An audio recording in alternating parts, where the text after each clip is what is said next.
Antigone, une histoire de Yann Liotard, illustrée par Marie-Claire Redon, aux éditions La Maison Brûle.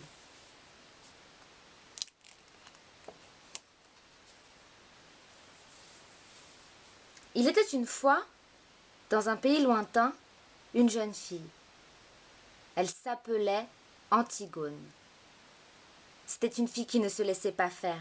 Elle osait, dans un monde d'hommes, être elle-même et marcher le front haut. Elle avait le courage de penser, le verbe qui mord, la beauté rebelle. On la disait laide, mais elle s'en fichait. Vivre pour plaire ne l'intéressait pas. Vivre pour vivre non plus, d'ailleurs. Elle voulait vivre sans rougir, fidèle à elle-même. Pas de compromis, pas de reniement, comme ça, et pas autrement. Ses yeux furieux dans le refus la rendaient belle. Dans cet air sombre, on devinait une jolie lumière, la lumière de l'instant présent, la lumière de la jeunesse, celle qui éclaire le chemin que l'on a devant soi.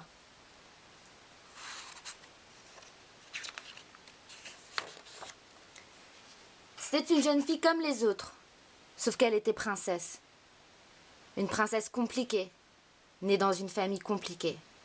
Une princesse maudite, qui vécut malheureuse et n'eut jamais d'enfant. Le malheur coulait dans les veines d'Antigone et alimentait son cœur. Sa cellule familiale sentait la prison. Les branches de son arbre généalogique étaient comme des lianes qui s'en mêlaient, répandant une ombre funèbre. Un arbre tortueux, plein de nœuds, de branches pourries et dont les feuilles en forme de griffes violentaient les plus tendres esprits. Une véritable infection familiale.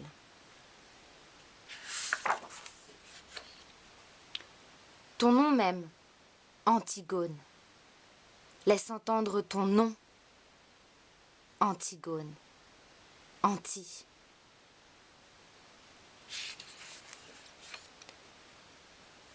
La mère d'Antigone s'appelait Jocaste. Son père portait le nom d'Œdipe. Ce mari et cette femme étaient aussi mère et fils. Œdipe avait été abandonné par ses parents alors qu'il n'était qu'un nouveau-né, car un oracle avait prédit qu'il causerait le malheur de sa famille. Hélas, le destin a une sournoise élasticité. Plus on cherche à le fuir, plus la force avec laquelle il vous revient en pleine face est cinglante. C'est ainsi. L'enfant retrouva son père et le tua, sans savoir qui il était. Puis, il retrouva sa mère et l'épousa, sans savoir qui elle était. C'est de cette union invraisemblable que naîtra notre Antigone. Carrefour de la vie, carrefour de la mort, l'ignorance est un ravage.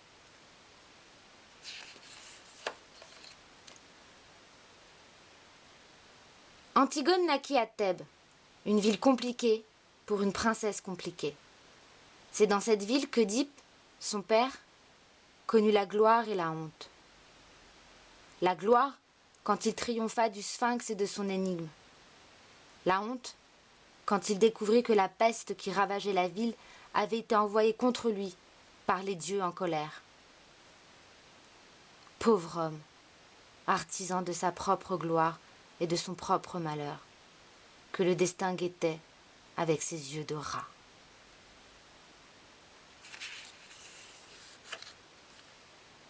Œdipe, désespéré, choisit de se punir.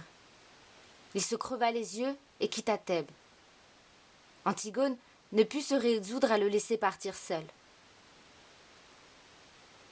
Dans ce vieux vagabond, errant et aveugle, elle n'oublie pas son père. Antigone est alors, avant tout et plus que tout, la fille d'Œdipe. Elle est son sang, ses pas et ses yeux. Quand notre histoire commence, Antigone est de retour à Thèbes, après avoir parcouru avec son père les chemins de l'exil.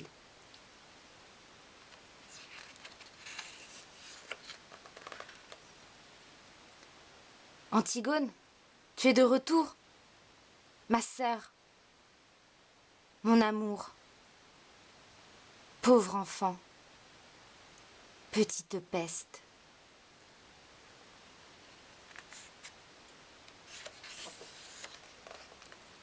La ville est un champ de bataille, la faute à Oedipe. Père maudit, incapable de choisir entre ses fils. Vous régnerez chacun votre tour, leur avait-il proposé, tout en sachant que cela ne pourrait jamais marcher ainsi. La faute à Éthéocle et Polynice, frères incapables de se montrer à la hauteur d'un tel partage. « Hé, c'est mon tour !»« Non, c'est à moi !» Deux fils, deux frères se disputent le pouvoir. Comme, enfant, ils se disputaient un jouet. Éthéocle régna le premier. Passèrent les jours, les semaines, les mois. Quand arriva la fin de l'année, il avait succombé à l'ivresse du pouvoir et refusa de céder sa place. Polynice leva alors une armée contre son propre frère. Il attaqua sa propre ville. Adieu, la fraternité. Les boucliers étincellent au soleil, les lances se hérissent, les hommes crient et meurent. Les soldats s'affrontent sur le champ de bataille et les dieux regardent d'en haut. L'un après l'autre, les frères tombent et le drame, avec ses yeux de rat, sort à nouveau de l'ombre.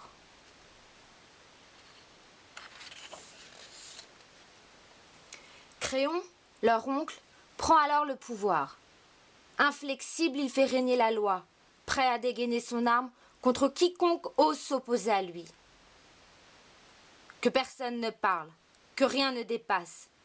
Devant lui, pour ne pas dire à ses pieds, les hommes ont appris à ne pas hausser le ton. Et les femmes?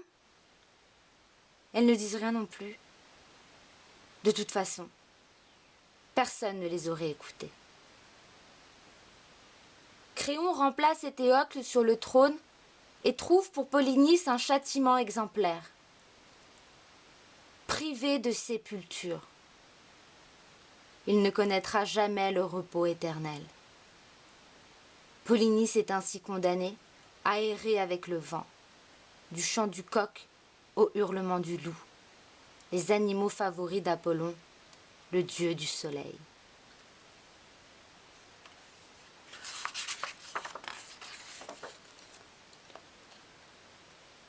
Antigone pleure ses frères et leur ivresse d'homme. Ils étaient donc comme ça. Le pouvoir leur importait à ce point.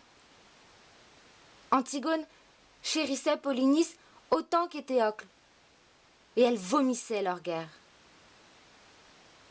Mais il n'y a dans la mort ni roi, ni rebelle. Ils sont redevenus frères. Maigre consolation. Malgré son chagrin, Antigone n'est pas du genre à se taire, à se laisser faire. Pour elle, aucun n'était un traître, et tous deux doivent être inhumés. Elle refuse de voir le corps de Polynice finir sous les coups de becs des vautours.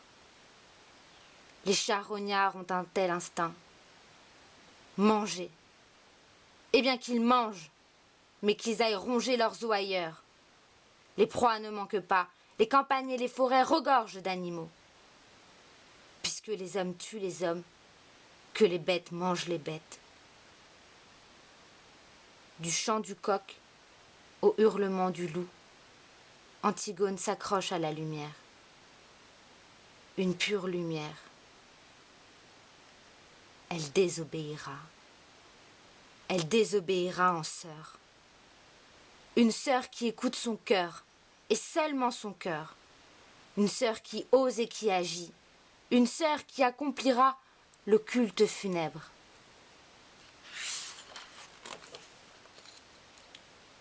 Un tueur? Non, c'est son frère. Un traître? Non, c'est son frère.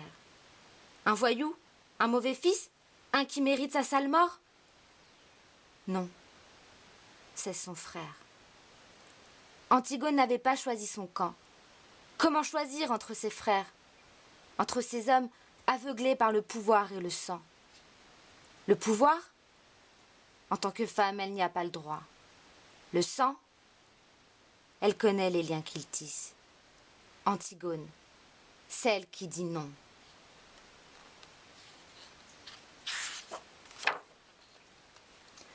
Antigone accompagnera Polynice sur son dernier chemin. Elle ne réclame pas des funérailles grandioses, pas de parfum, pas de pleureuse, pas de cortège. Elle ne veut qu'une chose, enterrer son frère, comme le font les hommes et les femmes depuis la nuit des temps. Elle en a le droit. Le respect de la coutume des anciens se mêle en elle à la nécessité de défendre les faibles et les vaincus. Antigone recouvre Polynice d'une poignée de poussière, comme autant d'étoiles dans la nuit. Une poignée de poussière, pour le défendre contre les bêtes sauvages, pour lui éviter de passer l'éternité à errer comme un fantôme inquiet. La mort rôde. Et l'amour alors? Cette fille rebelle, cette fille qui ne se laisse pas faire à un amoureux. Ce n'est pas n'importe qui. C'est le fils de Créon. Oui, le propre fils du tyran. Il s'appelle Aimon. Aimon. C'est un joli nom pour un amoureux, non? Aimons-nous, implorait le jeune homme. Pauvre de lui. Deux des personnes les plus chères à son cœur font preuve d'une obstination dépassant la raison. Antigone n'écoute que son cœur. Créon n'écoute que sa loi. Ils avancent à toute allure sur ce chemin dangereux, sans penser jamais au retour.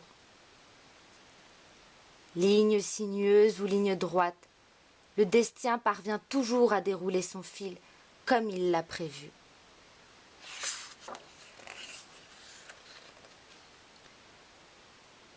Aimon veut faire fléchir son père. Il le met en garde contre l'orgueil, ce vestige mortel qui fait croire aux hommes qu'ils sont des dieux.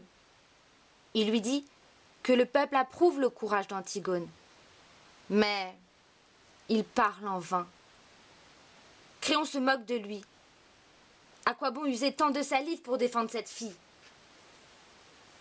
Il n'est pas facile de faire changer quelqu'un d'avis. Et le destin mène les hommes par le bout du nez. Créon ne veut rien savoir.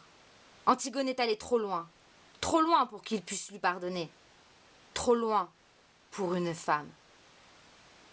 Antigone est condamnée à mort. Et l'amour condamne Aimon. En guise de cadeau de mariage, Créon offre aux amoureux un cortège funèbre éternel. Mourir pour ses idées. Mais quelle idée! Qu'Antigone passe le bonjour à Perséphone et à Hadès, reine et roi aux enfers.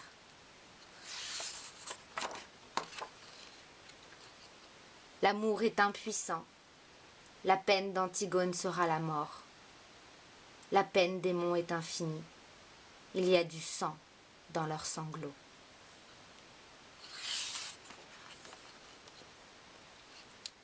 Créon a bien réfléchi au châtiment réservé à cette fille qui ne baisse pas les yeux. Pour montrer à Antigone qui il est, le pouvoir, la loi, la raison, il la condamne à n'être plus rien. Il ne s'abaissera pas à la tuer. Elle sera emmurée vivante. Créon se plaît à l'imaginer hurler, pleurer, supplier, isolée par les épaisses parois de pierre.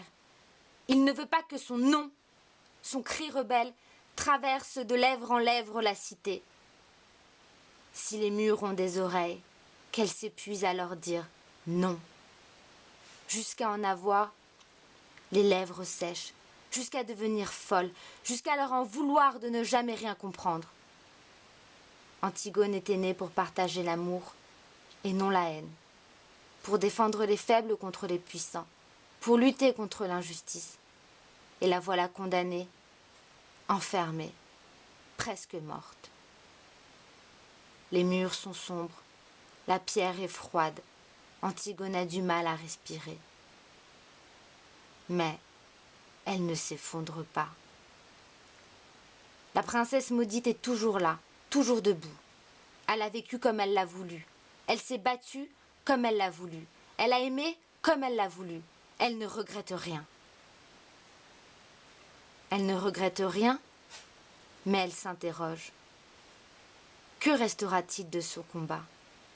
Doit-elle graver sur la pierre un message pour transmettre la flamme de sa révolte à celles et ceux qui vivront après elle? Mais ces quelques mots, serait tiré du même alphabet que celui qui sert à écrire les lois de Créon. Et Antigone ne veut en rien lui ressembler. Elle veut inventer autre chose, un appel à la lutte, à ne pas se laisser faire jamais, à écouter son cœur, toujours.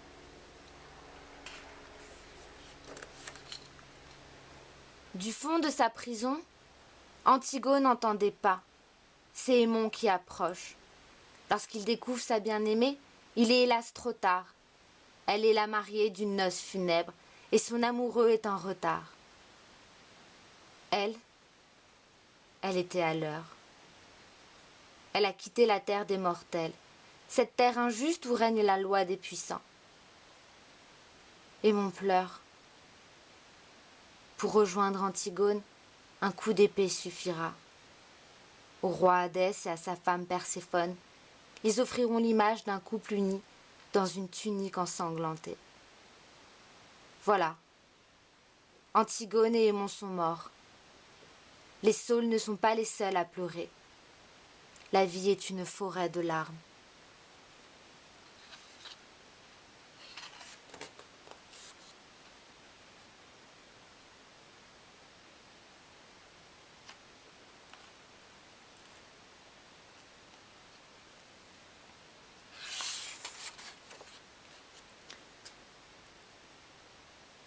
Pour Créon, c'est trop tard.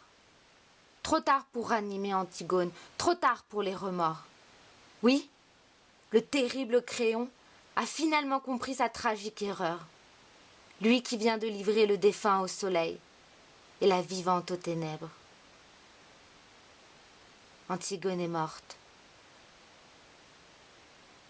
Son fils et sa femme aussi, qui ont préféré mourir plutôt que vivre à ses côtés.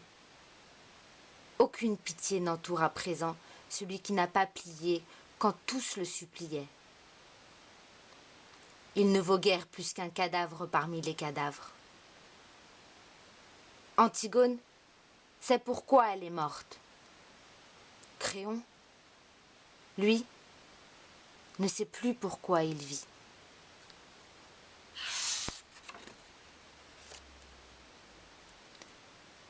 Il en faut des pas pour être soi. Pas fermer les yeux, pas faiblir, pas se sauver, pas trahir, pas plier. De petits pas en petits pas, Antigone sait pourquoi elle a vécu et pourquoi elle s'est battue.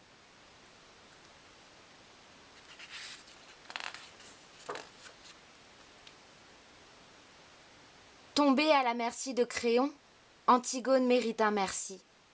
Elle nous a laissé l'empreinte de ses pas, et son histoire éclaire désormais notre chemin. Ce non n'est qu'un début. Continuons le combat. Nombreux sont celles et ceux qui se réclament de son nom et de son non. Peut-être toi un jour, qui sait?